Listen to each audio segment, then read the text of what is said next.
Hi, this is Josh Marshall, and this is the Josh Marshall podcast featuring Kate Riga. We are in the last couple days of this continuing resolution drama in Washington, D.C., what's often called a CR. I like to step back and there's so much Washington speak in these dramas. To step back and like what is a CR? What are we talking about here?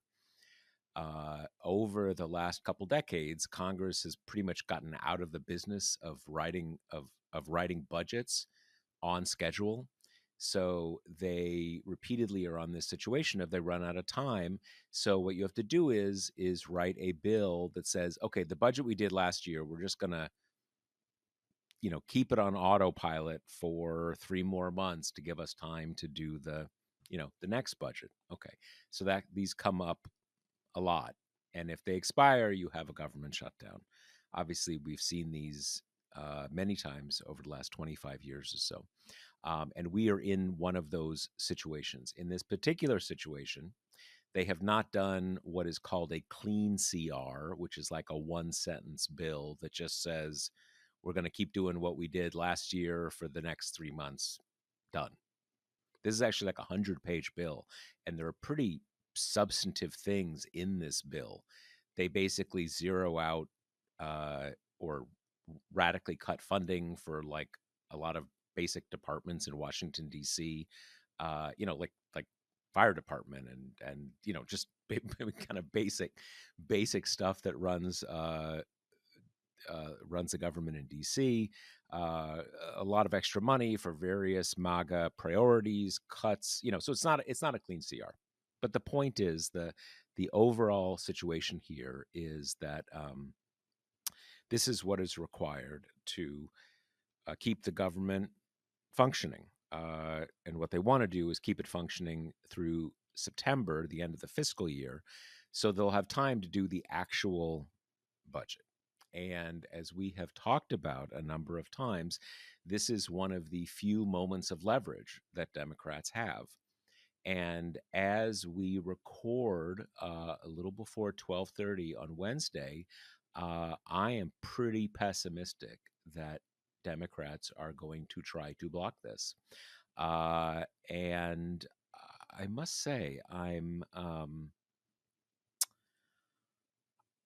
not just pessimistic, but for me, this has been one of those dramas that has kind of changed my ideas about a lot of things.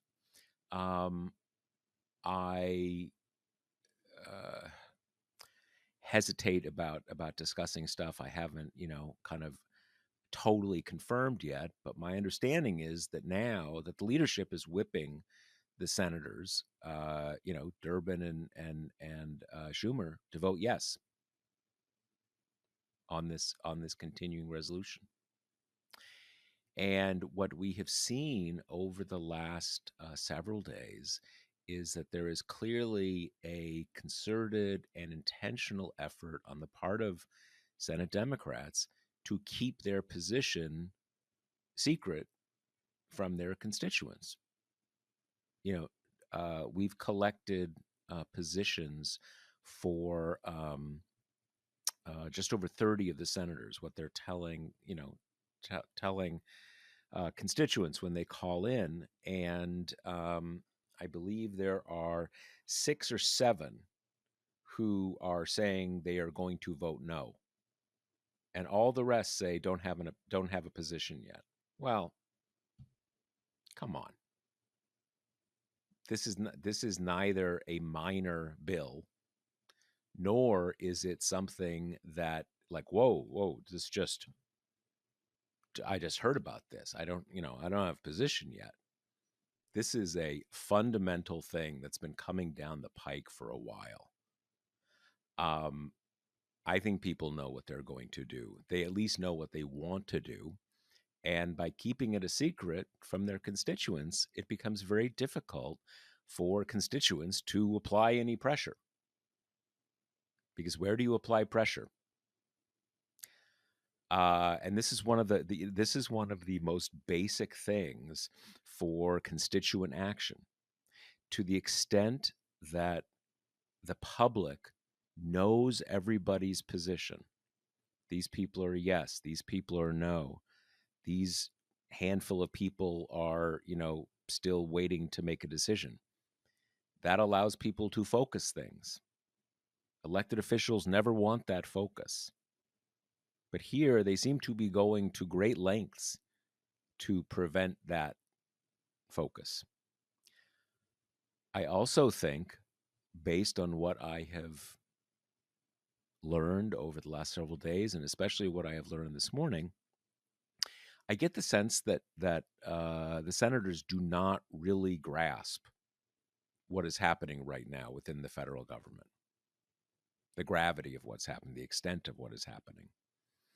And I don't say that to excuse them, because, you know, I think a lot of our readers have an understanding of it. You can find out. It's not a secret. If you just read the news closely, you get a sense of it. But sometimes you don't want to know things that you don't want to know. Or I'm sorry, you don't know things you don't want to know. Right? We all have this in our lives, and I think that's happening. So it's a pretty distressing, dispiriting moment, and I don't know. For me personally, it's one of those moments that has kind of made me reconsider a lot of the premises that I operate on. With all of those happy tidings, let me bring in my co-host, Kate. Kate, what do you make of things? Yeah, I think it's like totally baffling, which is funny because I didn't think I could be more baffled than the 10 House Democrats who voted to censure Al Green after his protest at the non-State of the Union. Like I was so floored by that. But I yeah, I mean, it's just kind of staggering. I mean, what is the possible explanation here? And I don't want to say that voting against the CR is downfall free because I don't think that's true There's a necessarily, lot of right? risks, a lot of Y- risks, a lot of You risks. have this idea that, once the shutdown kind of commences, you have to stand by your morals for perhaps a protracted amount of time. Um, I'm sensitive to the concern that those working in the federal government have already been so immiserated, and this could be a way that would immiserate them further, in the more old school way of the essential versus non-essential divides and people not getting paid until it's over and everything like that. But to me, that argument just pales in comparison to the moment because he's already doing that. I mean, Trump and Musk are already raising the federal government. I mean, I have a lot of sympathy for the people who are still hanging on, who don't wanna go through a shutdown, and I'm sure it's been unbelievably, anxiety inducing to still be kind of a survivor in the government right now, but by agreeing to the CR, not only are Democrats completely ceding the moral stance and the argument, but also they're enabling further destruction. I mean, I did some reporting on this a few days ago, and everyone was telling me that the CR basically creates like slush funds for the secretaries of the departments, and there go Musk to use how they wish. It's a break from the typical kind of appropriations that Congress does, where they say, okay, the Pentagon gets, $50 and 25 of that goes here and 25 of that goes here. It's just, here's a pot of money to do with what you wish, right? Even increasing the latitude for Musk to kind of reshape agencies entirely and become the a one man Congress, basically doing all the Hmm. appropriations himself. And then there's also all these other kind of poison pills. Like there are lines in there that take away congressional leverage over tariffs. I mean, it's an even greater handing over of legislative power to the executive branch to Elon Musk. And so I just think it's so deeply demoralizing because not only does it show what we've all suspected, that Democrats have no appetite to fight, that they are completely lost, that they don't even seem, most of them, that personally perturbed by what's going on, or at least not able to see that it's the scariest period that any of us have lived through in American history. But they're not even willing to say no to the substantive harms that a year-long CR will create, you know? So it's just, it's policy and it's politics, that it's just like a complete whiff, you know? There's no good explanation. And whenever these people are being, the Senate Democrats are being asked, they're like, oh, well, it's, what's the lesser of two evils here? It's bad what Musk is doing, and a shutdown is bad too. And it's like, okay, but if you can't see how one of those is so much worse than the other, then you just shouldn't be in this job.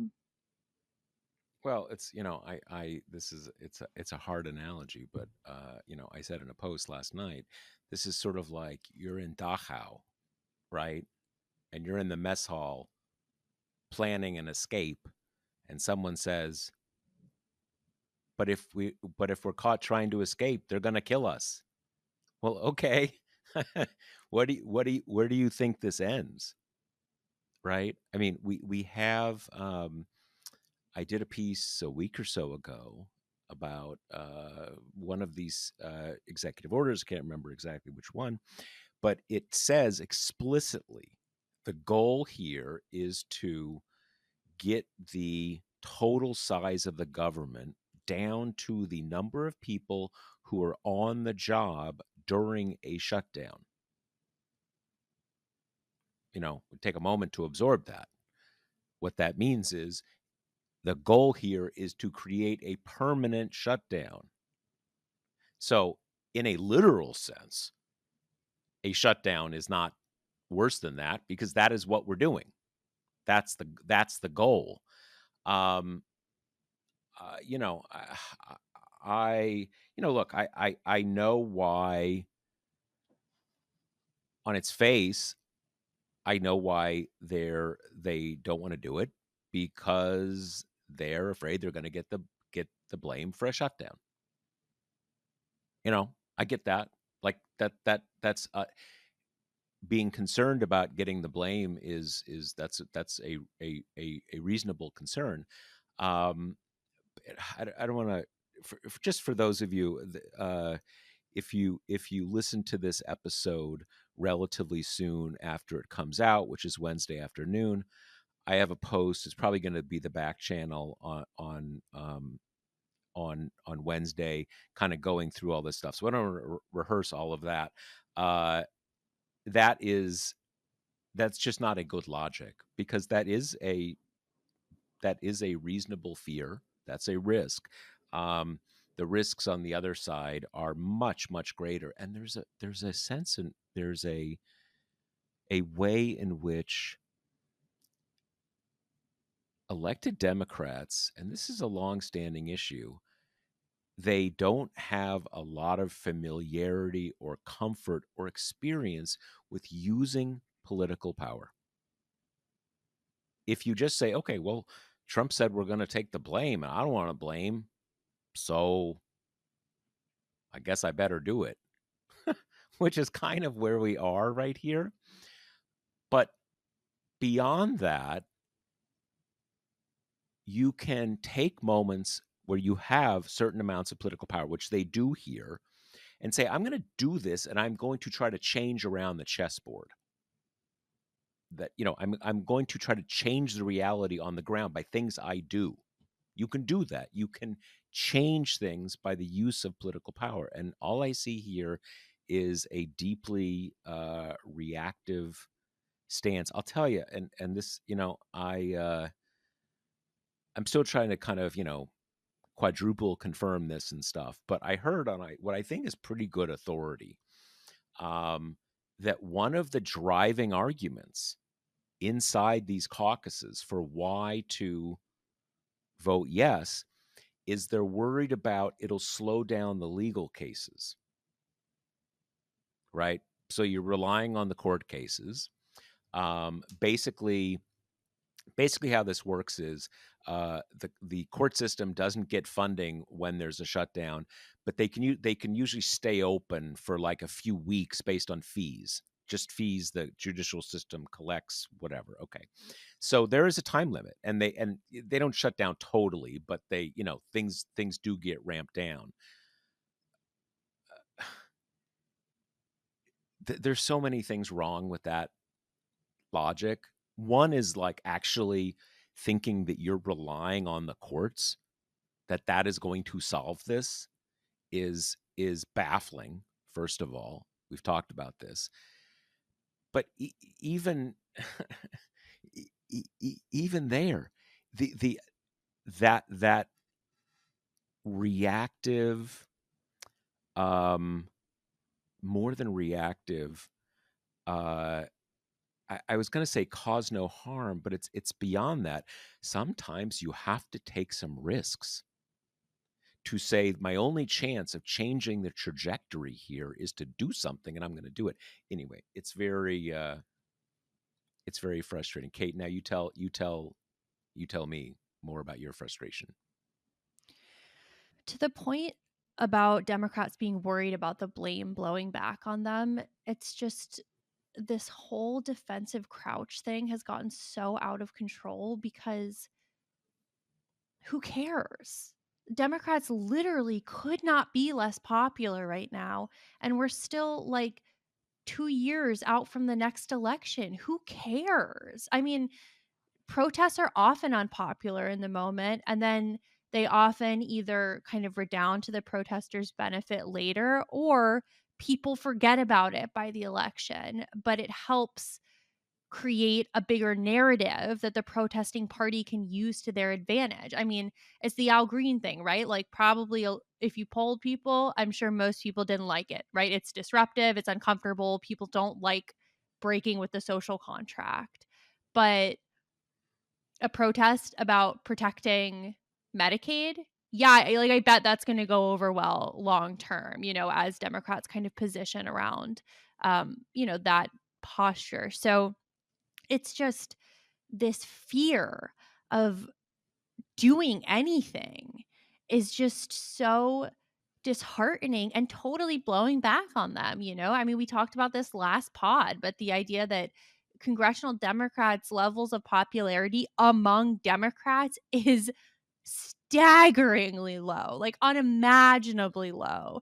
So I think this is completely wrong-headed. I think it's dumb. I think it's cowardly. I think it completely takes away Democrats' leg to stand on. Whenever they criticize this stuff, it's going to read as completely hollow.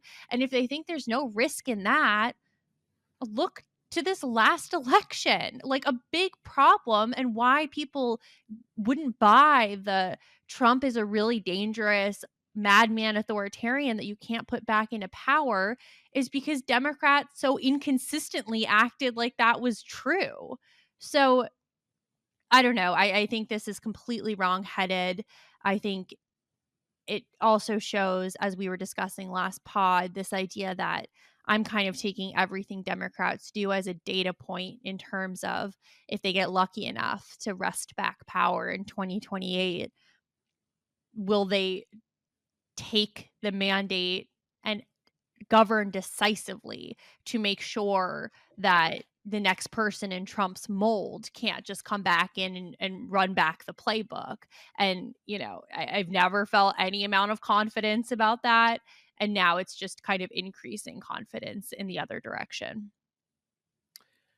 Yeah, I mean, one point you made there that I think is important to unwrap a bit for listeners is that this isn't just like Al Green, standing up and waving his cane around as sort of like a moral stand or whatever.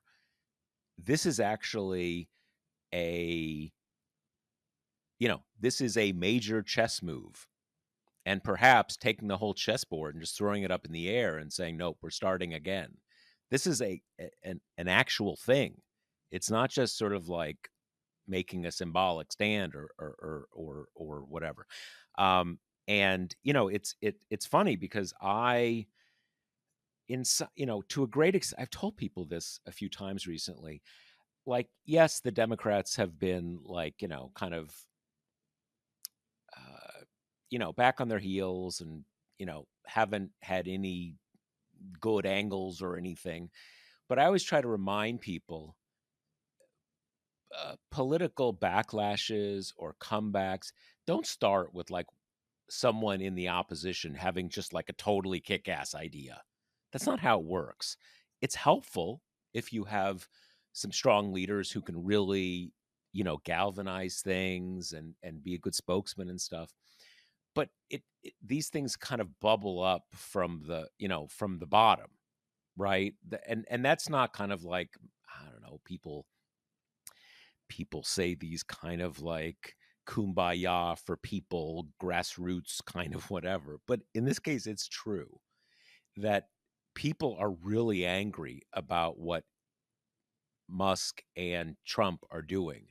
And that's not going to change because Democrats are being ridiculous. That anger is going to be there and it's going to grow. Um, there was in this piece I wrote last night, I actually think you could make an argument that in purely electoral terms, it may be better for Democrats just to let this go through, right? And let Musk keep going. It's already super unpopular, and it's going to get more unpopular. The problem with that is that whether you think that oh, we're gonna the time is going to be more ripe in the fall, which again politically probably so, economy's probably going to be bad, Trump will be less popular, or like in 2026, the problem is the federal government is going to be unrecognizable by that point.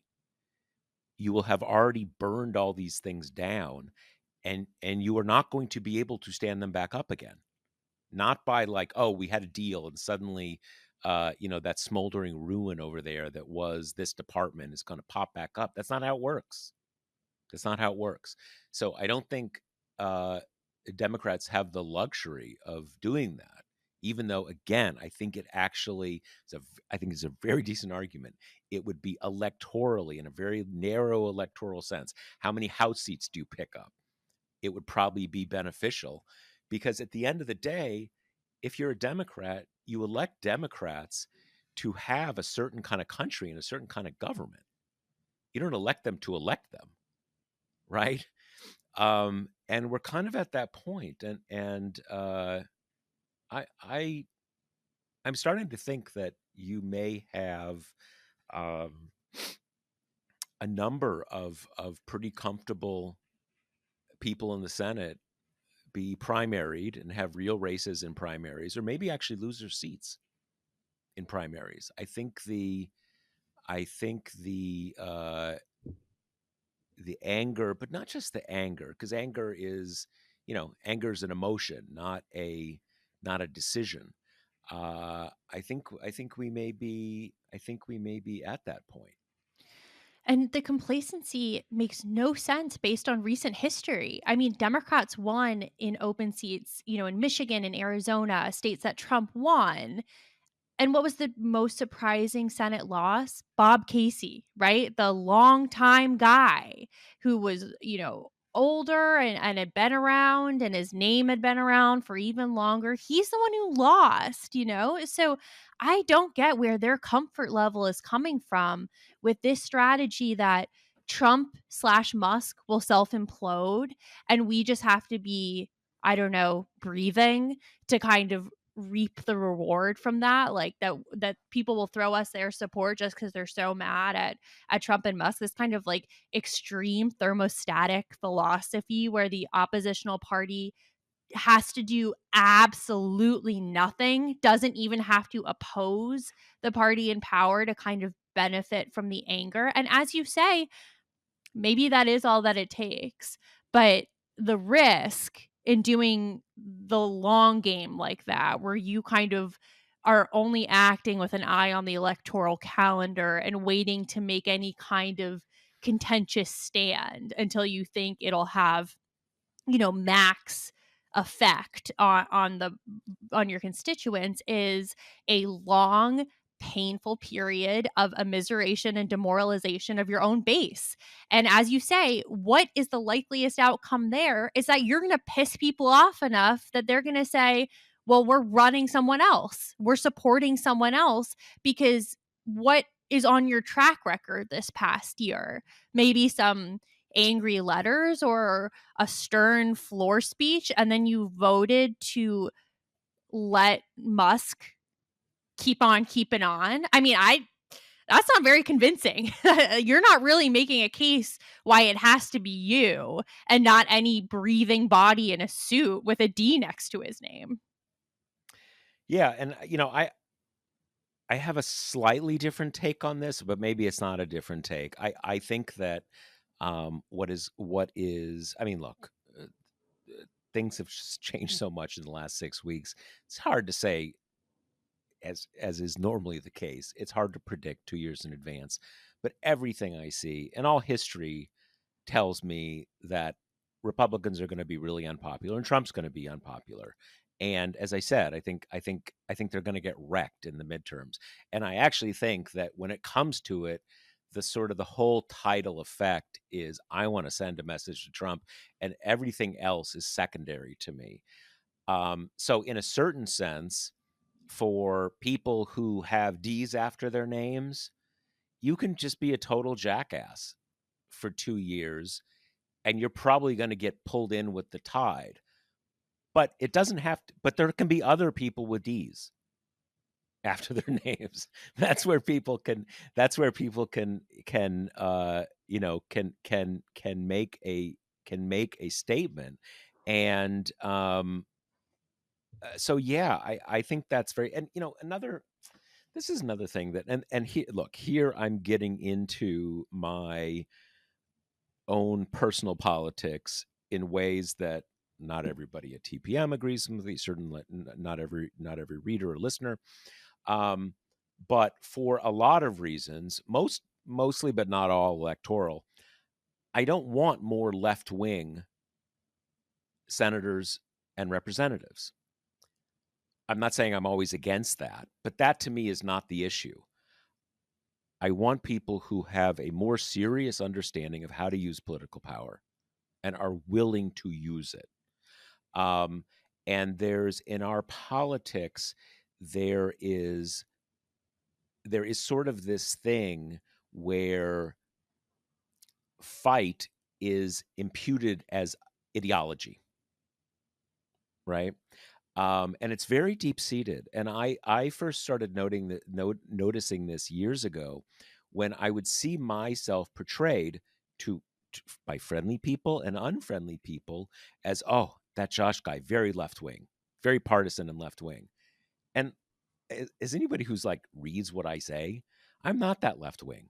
I'm not, and that's not good or bad. I'm just saying it is a people see fight and they're like, oh, whew, that's a fighter, left wing, going to the barricades. It's totally cool if you're more left wing than I am. My point is just these are not the same thing, right? And the key here is, it's not a matter of like, oh man, they gotta like, say no to this bill and say not only do you have to, undo all the Doge stuff, you also have to do Medicare for all. And I don't know, whatever, whatever other thing. It's a matter of you have to be willing and have some sense how to use political power, or why are you there otherwise? And I think one of the recurring concerns that's come up about this is, okay, you shut the government down. How do you win that? Like, how do you end that standoff with anything that isn't just kind of capitulation at a later date? But Hmm. look, I don't think it's that hard to square that circle either. Like, pick a few examples that have become emblematic of the Doge stuff, or that you think is the most politically poisonous piece of the Doge stuff. Maybe it's you need to restore VA healthcare in X, Y, and Z ways. We will not let you screw over veterans with our votes anymore. You know, you have a checkbox of things, and you say, when these things are restored, we can go back to regular order. You know, maybe you make some bigger ask about X, Y, and Z needs to go through Congress and not through Musk. You know, I think that might take a little bit more creativity. You might have to create some kind of enforcement mechanisms. Like maybe you make the CR very short. So, you know, you have a way of kind of enforcing it. But there is just no way that there isn't the kind of like creativity or intelligence about how the system works on the Hill to craft, here are our list of demands. We are going to put the stuff that polls the best right at the top and say, we're not going to let you hurt X, Y, and Z vulnerable people on our watch. That is, I mean, it's commendable. They might not do it, but it's pretty easy to craft the narrative at that point that's like, well, they're just really determined to immiserate veterans, so the government continues to be shut down. You know, I don't think this one is that hard. And I think this mispositioning is just so like weak and defeatist and also risky. Like they're doing this because they think it's the less risky option. And, you know, jumping off what you said, historical wins, you know, the usual first midterm of a president who has a trifecta. Yeah, we have a lot of indicators showing that Democrats should do quite well in the midterms, right? And that's on top of the shifting dynamics where Democrats are now kind of the party of civic responsibility that votes in the midterms. Like I totally agree all the factors are in their favor, but we have no idea what's coming, you know? And it wouldn't be the first time in history where an election has bucked historical trends, where maybe some external event gives Trump a well-timed rallying around the flag thing. I mean, who knows? So I think there's inherent risk also in the play dead and hope that the environmental factors favor you in 2 years without you having to have any kind of a record or a narrative to run on whatsoever. There's risk in that too. Yeah, you know, earlier in the episode, you said, I think you said taking a moral stand.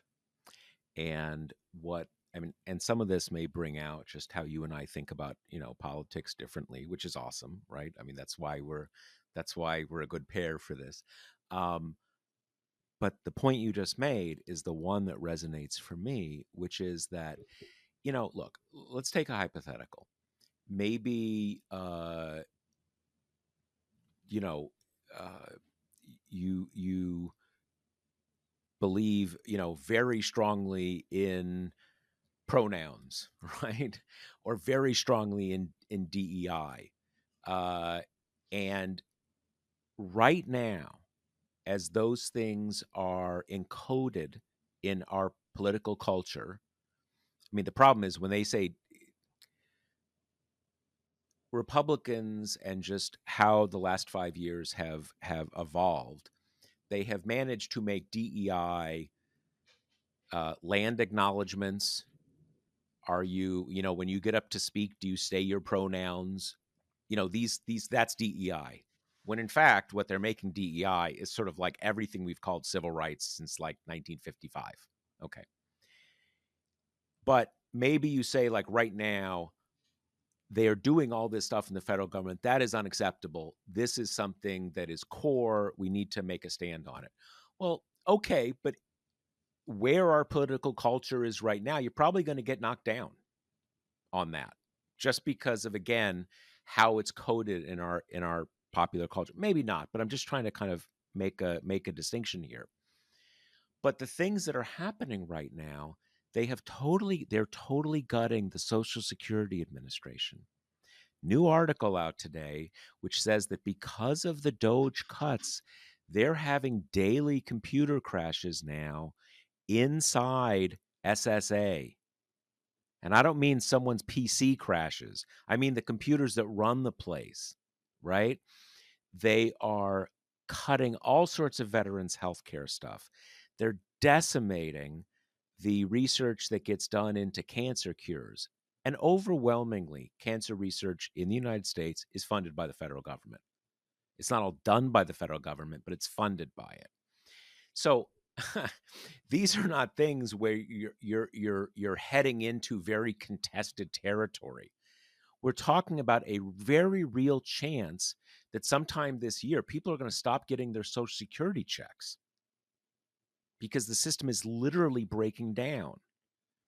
And you can be pretty certain what it means, does mean, not a chance of meaning, is that anything goes wrong with your social security checks, anything you call, you're never going to get an answer. And it's already 2-hour hold times. So these are things that are very potent. And it's not even a matter what Kate was saying about, choosing the most potent. They're pretty much all potent. I mean, the less potent things are there's no one running the national parks. So if you want to go to a national park and you want to make a reservation, good luck. A lot of them are closed down. Or these ridiculous situations where they're closing down. Obviously, fundamentally, a national park is a big piece of wilderness. But since we don't want to, most of us don't want to totally rough it, there's little campsites and bathrooms and stuff. A lot of those are closed because they don't have anybody to clean the bathrooms. So that's probably a little less resonant than whether you're going to get your social security cut, but it's still pretty resonant. People hear about that and they're like, what the fuck? Why are you doing that? Right? So this is a case where they are on this rampage and they're doing stuff that's really unpopular. And so it's not like making a stand is like a really tough thing here, right? I just wanted to say one more thing on this. Look, I get where Democrats are coming from. Here's their fear. Look, we haven't laid any of the groundwork for this. So this is just going to come kind of like a bolt out of the blue, like, okay, now the government's shutting down. Who did it? Republicans and a lot of the media will say Democrats did it. Okay, so now we're here. And what is the thing we're going to force their hand where we can say, okay, we won, now we're going to vote for your bill? I think they're thinking Trump's going to say, great, man, I'm just going to let you guys take it on the teeth for as long as you want to go. And I don't care. I wanted to shut the government down anyway. This is awesome. So fuck you guys. And I'm never going to do anything. That's a real concern. I mean, that's a very real concern, and they're in a bad press environment. I think there are good counter arguments, and fundamentally, I think the position the Democrats are in right now is you need to change this trajectory. You need to bring more attention to this shutting down the whole federal government, even if Democrats in the short term do take a hit. And my additional thought there is I don't buy the idea that people are going to be really mad that the government is shut down, and that's going to make them be more open to the idea of permanently shutting it down. Right? This thing isn't working. I'm not getting these calls answered. And is that gonna make people feel like, wow, I really want to cut the whole government a lot? That doesn't make sense to me. But it could mean Democrats will take a short-term hit. But as Kate was saying, election's 18 months from now. Whatever.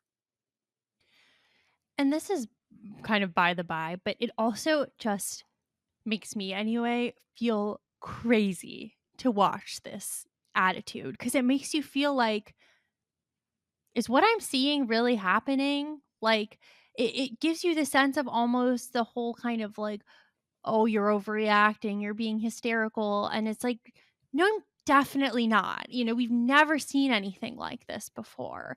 They have those like Project 2025 trackers online, and it is a lot of green in that bar. It's like succeeding apace. And I realize that living in DC, I have a specific vantage point that so many people I know have been fired or worried about being fired or losing their grant money and everything. But it is just, it makes you wonder. I mean, you said this in the intro, but like, it's as if Senate Democrats are not really very politically plugged in. Like, they're low information voters. They're not like reading the news much. They haven't really That's a gotten really great way to put it. That's a really great way to put it.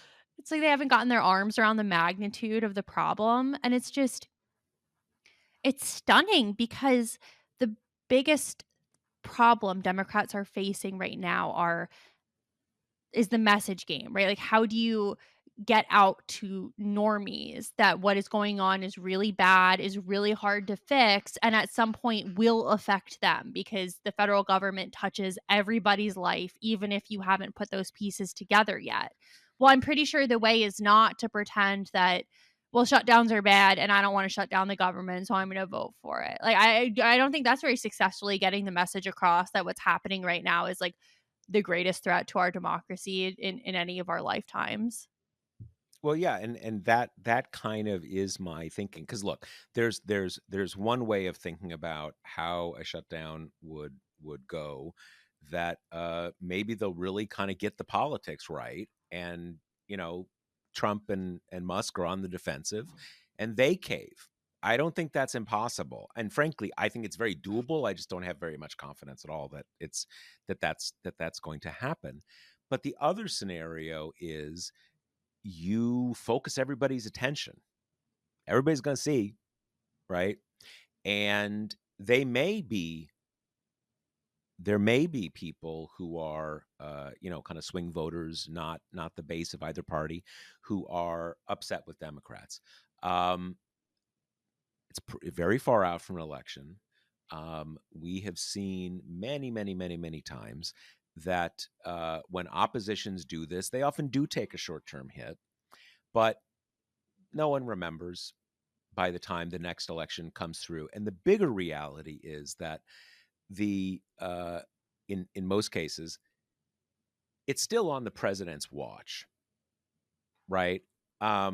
It in the Obama years, the Republicans are doing all this kind of austerity stuff and shutting things down and doing all these kind of things, and everybody would say, "Oh, terrible Republicans," blah blah blah blah blah. But when it came time to vote, people were like, "Man, economy's not doing that great. Got to send a signal to Obama." And I mean, look what happened under Biden, right? At the end of the day, kind of like my the eggs cost too much, and hey, I see Biden.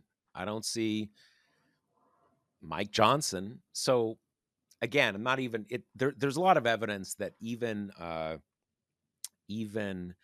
obstreperous and I'm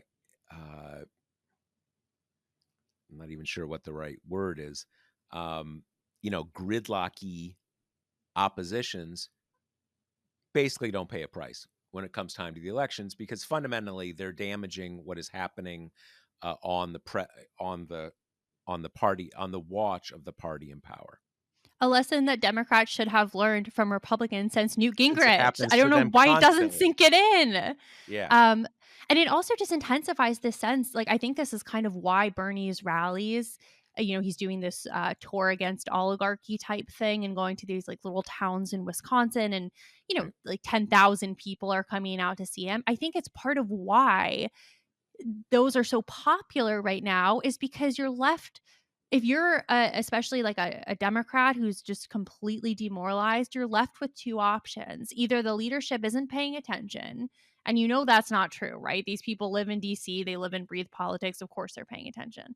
So you're left with the other option, which is that they don't care, that they are, broad brush, but mostly all rich people who can who won't acutely feel the effects of Medicaid cuts, food stamp cuts, even the tariffs. Like, it's this burgeoning sense, which is already kind of, I think, being pumped into the bloodstream by the Musks at all, that rich people are just going to buy their way out of trouble. Like, they don't need the federal government because they don't rely on that. They have their own private treasury. They can buy their own private armies. They can buy the best healthcare in the world. They don't need the federal government. They have no need for community writ large. That's how you get these like damaged little weirdos who are kind of ravaging through the government. Like, they don't have emotional or financial dependence in any kind of way. So to them, this idea of like, paying into Social Security is totally baffling. Like, why? Why would you do anything that has any aspect of, being self-sacrificial, to kind of help the populace? That just doesn't track. It doesn't make any sense. That's not how they're rewarded. And so Democrats are just, I think, not taking the easy oppositional stance here. Like, how many times have we heard kind of Democratic leadership blab on about how we need to reclaim our mantle as the party of the working class? And they're given this like low pitch over the plate, and they're like, no, no, I actually think it'll be less damaging for us to be accomplices to what Musk is doing right now. Yeah, this is, to a certain extent, this is kind of what I was, getting at about the spectrum, the fight spectrum and the ideological spectrum. Um, I like Bernie. I don't agree with him on every policies. I like the guy. If you're a more centrist Democrat, it is really foolish to have Bernie Sanders being the only guy out there who is publicly addressing the matter on those terms. We don't want to let the oligarchs destroy our government because they don't need it. They really are almost like gods. They don't need the community. They are that rich. They don't need it. Um, and you are having that seating. I'll tell you, I was a little surprised. I as I was trying to figure out what is going on with Senate Democrats, I noticed yesterday before the House vote, you had Seth Moulton. And Seth Moulton, man, I believe he's, if I'm pretty sure he's actually a representative up in Massachusetts, sort of that, one of those kind of, I don't know, up the shore, up the coast there above Boston places. But he has, through much of his time in Congress, been always that guy about, oh, we need to out centrist everything, right? That's his brand. And I saw a statement from him who's like, fuck this, man. They're tearing our government apart. We have to take a stand. And I'm like, wow. Like Seth Moulton gets it. And I'm sure that's well, it's not a caricature of what he has done in Congress, but I'm sure it's a caricature of him as a person, right? I'm sure there's more to him than that. But it's still striking, right? You have people kind of across the Democratic spectrum saying they are carving us up. We cannot just say, okay, cool. I mean, think about it. And this is, usually people say stuff like this, and it's this kind of cliche. But imagine a case where the shoe was on the other foot. This is a case where we have to go. I'm sorry, listeners, but we have to walk through the cliche. Imagine a situation like this where Democrats needed 7 Republicans to come over and help them.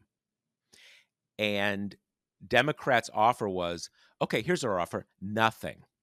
Absolutely fucking nothing. And in fact, we're going to stick it to you in a bunch of things we put in this bill. That is exactly where we are. Can you imagine any scenario where Republicans would say, 7 Republicans would say, okay, sure, why not? You know, there are certain times where you have to think of a question through a few different heuristics. Okay. And one heuristic is, what's our game plan? How do we get to a win through what we're thinking of doing here? That's real. Are we going to take a hit? That's real. But this is another heuristic. And that heuristic is so clear that you also need to think, notwithstanding what answers you might get on that other one, thinking like, okay, why is it so clear? This is like holding a piece of lead out your window. Is it going to fall or not? Right? It's so crystal clear. And like, okay, why is it so different here? why are we even thinking of this? You know, I don't know what else to say. So before we wrap up, let's talk about the economy, which has been in a bit Jagged. of a strange place of late. Yeah. The stock market's got a lot of red going on.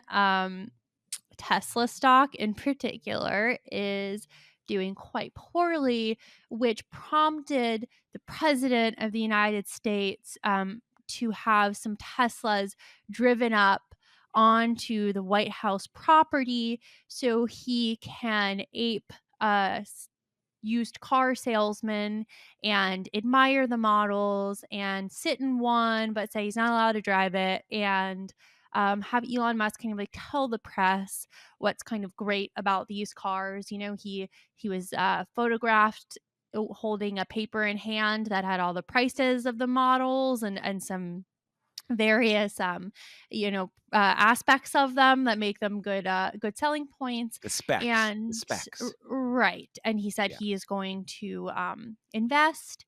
So yeah, that's where we are, which is pretty cool. But this all does bring up a bit of a question for me, which is Trump has historically been really attentive to the stock market, like as something he cares about, even when the economy has been like sagging in other respects, through his first term as well. You'd be like, well, the stock market is doing great. So it doesn't matter. That is historically kind of an indicator that matters to him.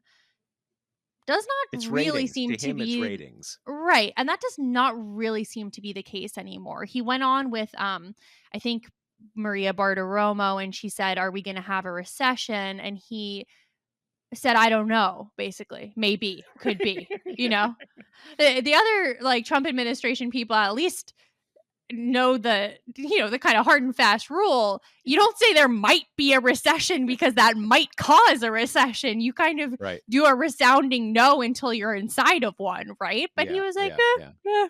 I don't like to predict these things. Trump is getting out of the prediction game is basically his response. So I mean, what is going on there? Like, I realize he's not up for reelection and stuff, but even through the prism of like the Trump we know, this is kind of a strangely blasé attitude to have. Yeah. I mean, in a way, there was.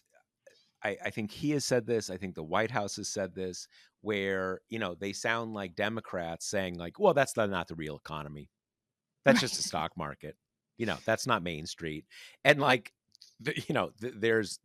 uh, uh, there's a lot of truth in that. It's not a Republican truth usually, right? But there are also obviously the market can be a predictor. There's certain things about uh, the structure of the economy these days which makes certain kinds of consumption, because of people's 401ks and all this kind of stuff. In any case, it's a surprising thing for them to say. And I was actually thinking I want to put together a sort of a spreadsheet of these quotes because you've got a lot of them. You had the Treasury Secretary say about a week ago, "Look, Americans low prices are not what the American dream is about. I Like, let's love not that get quote. focused on high." Like, okay, dude, good luck with that. I mean, what Yeah. what the fuck are you talking about, right? And they have all of these things now that is like that, and it is striking where I wouldn't say Trump is blasé exactly because he keeps putting his foot on the pedal, right? And maybe that's because he doesn't think he's not going to face the voters again, so he doesn't really care. Or maybe he knows that his grip now on the Republican Party is so tight that, in a way, operative public opinion doesn't matter for him, right? Uh, but it is still striking. It's not like you could imagine a scenario where he did some of this kind of tariff back and forth. The markets got really upset. more recession fears, and just in his kind of, lizard brain ideation thinks, okay, I'm gonna ramp this back a little because I don't like the look of that. But he's not doing that. Right. I mean, I almost give him credit, right? I mean, he's like he's he's not getting he's not getting cold feet about whatever it is he's trying to do. The funny thing about, the Musk car thing, I mean, it's sort of like I'm in touch with contemporary cultures through my sons. This is like, like an influencer collab, basically, right? Companies having a rough spot, and they need to hook up with a well-known influencer in the space to kind of do a little shout out. What it struck me, I almost wasn't mad because it was so pathetic.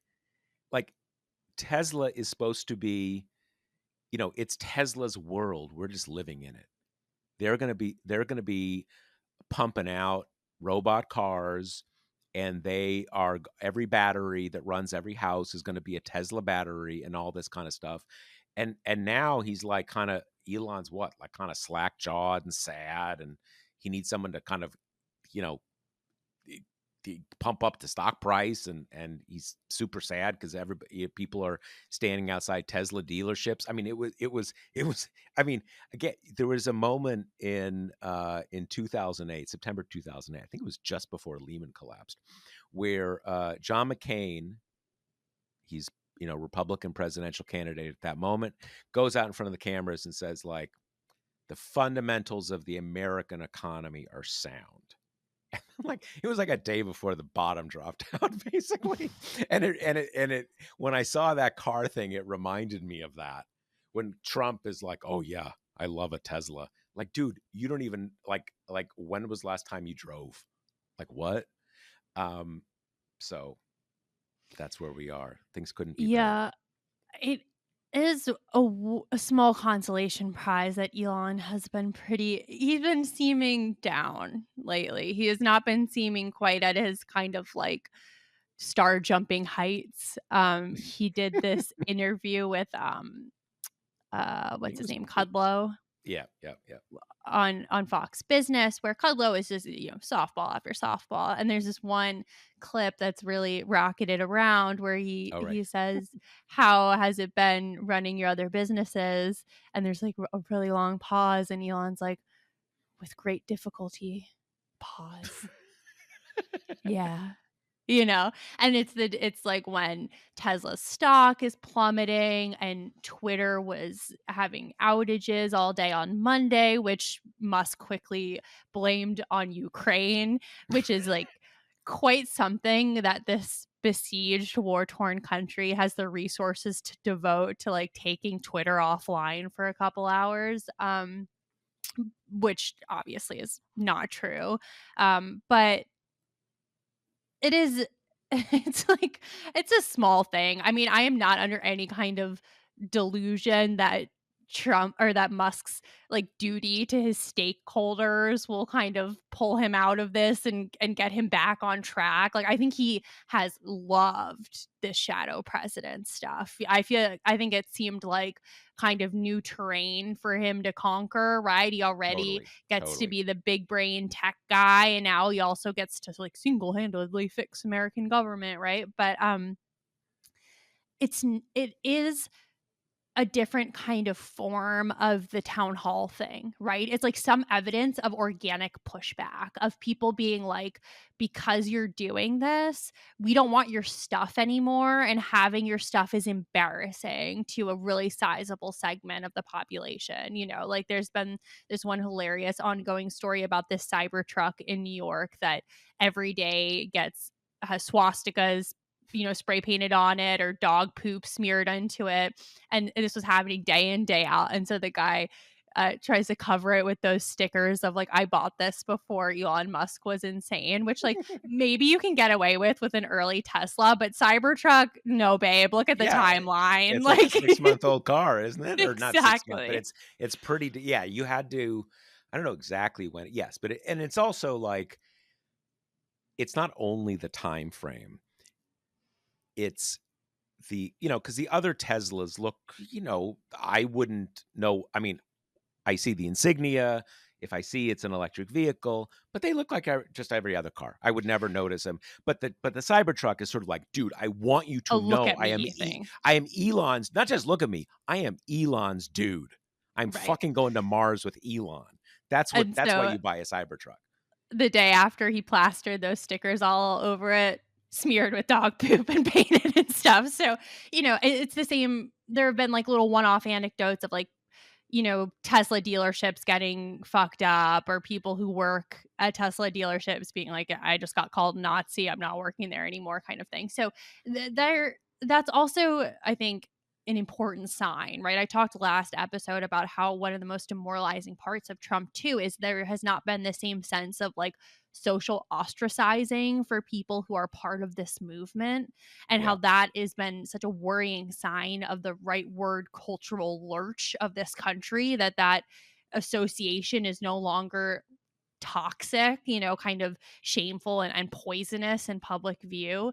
And I think the Tesla stuff is a little bit of a sign of like the ship righting there, right? Like a big chunk of the population being like, I hate Elon Musk and I will have no association with him, right? I think two points on that. One point is it's important. I mean, obviously, there have been a few legitimately violent incidents. There was someone who, like, I think, shot into a dealership when there was no one there. A few fires lit.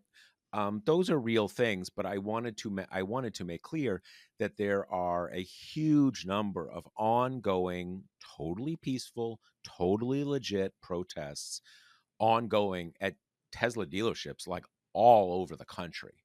And that is the vast majority of what's going on. And Musk and Trump, for obvious reasons, are trying to focus on a literal handful of incidents. The other part is, I know everybody knows this, but I think it's worth kind of walking through it briefly. This isn't any company.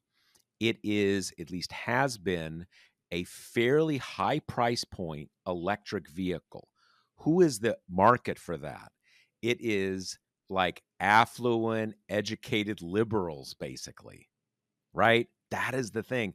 And this dude's brand among that part of the population is so profoundly toxic. This isn't like MAGA guys are going to be like, oh yeah, I need an electric vehicle, dude. Right? That's just not, that's not happening. So the prospects for this company, I don't think this is just like kind of like a, you know, oh, we messed up when we brought out new Coke. We need to rejigger it a little. And the interesting thing from what I've been watching this is that the real sales declines haven't even been in the United States. They're in Europe, where you have like 80% sales declines, which is, that's a big deal. And they're happening, albeit I think for different reasons, in China, pretty big declines in China. But again, long term, what is the market for this car?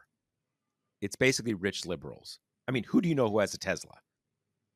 Those people. So, Yeah, I mean, and we don't have to get into this, but like Tesla's getting smoked anyway in terms of the electric car global environment, and really was only, I mean, his biggest manufacturing factory is in China to begin with, and China is producing tons of electric cars for way, way cheaper than Teslas. And like, I only learned this recently, but like the share of the global market that is American made electric cars is puny, like yeah, 10% or yeah, something. yeah, So, I mean, all of this, of course, part of this story that doesn't get talked about is how much Musk specifically and Tesla have benefited from the backing of the federal government. totally, Um, totally. he probably wouldn't have been able to kind of set up shop without an infusion early on. So, No, there was just a headline a couple days ago I saw where they were at risk of, I mean, he gets huge subsidies from the federal government, billions of dollars. And look, we're trying to move things to cars. So this is not like some fast one he pulled on us. The government basically went to manufacturers wanting them to manufacture and said, look, you sell X number of cars, we're gonna hose you down with money. We did that. It's not his fault. But I saw this headline in the last couple days. I think I'm getting this right. Don't treat this as like TPM news. This is like Josh spouting off during the podcast. But I think this is broadly right, that their sales in like the last quarter were low enough that they might fall too low to get the payoff, to get the money. And it was something like $2 billion. It wasn't, this is not small amounts of money, right? So yeah, I mean, it is the small silver lining, the pain of Elon.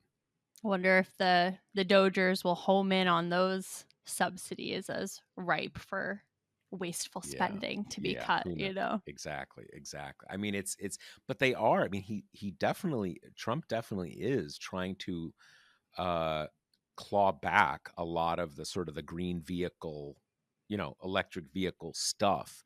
I assume Musk feels like he's kind of got a, escape velocity now, doesn't really need it anymore. But who knows? The other, just one more point here. Again, if people have, this is not a secret, but maybe everyone's not familiar with it, that Musk's wealth is still, I'm not sure overwhelmingly, but largely Tesla. SpaceX is a real thing. Starlink is part of it, blah, blah, blah, blah. But his what makes him a super wealth guy that, kind of even way out ahead of Jeff Bezos and, makes like the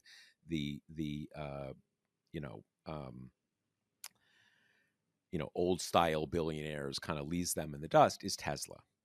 And Tesla, by any conventional market statistics, is vastly overvalued. There's a statistic, a kind of a cardinal statistic in equity markets: price earnings ratio, the relationship between the profits and the price of the stock.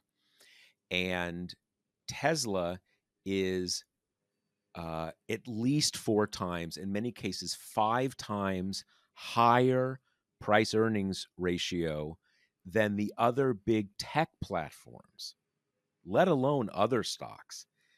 Tesla's is up like 140. Apple, Microsoft, those, Google, they're like high 20s. And like normal companies are down sometimes in single digits. So by a lot of ways of calculating these things, Tesla is way overvalued, even having fallen a lot now. And the reason it has managed to sustain that is, one, because of the Elon cult, but also because there's this idea that the cars are just like the opening salvo. It's the robot cars, the batteries, all this kind of stuff Elon's gonna own the whole economy. At the point at which people think that maybe that's not going to work, Elon could actually, poor guy, maybe he'll only be worth $60 billion. But it's not crazy to think that eventually there could be a major, major, major loss of value with Tesla. But, we shall see. I guess we got everything covered in this episode. Yep. I feel like this was a pretty, there was a strong what the fuck vibe in this episode. I hope that wasn't too overwhelming for everybody. But I think that covers it for this episode. Always interested in your feedback. Anything else? Nope. See you next week. The Josh Marshall podcast is hosted by me, TPM reporter Kate Riga, and TPM founder, editor-in-chief Josh Marshall. The show is produced by Jackie Wilhelm. Thanks to Why Not Jansfeld for our podcast theme song, and thanks to all our TPM members who make this possible. Rate and review us on Apple Podcasts, and subscribe wherever you listen.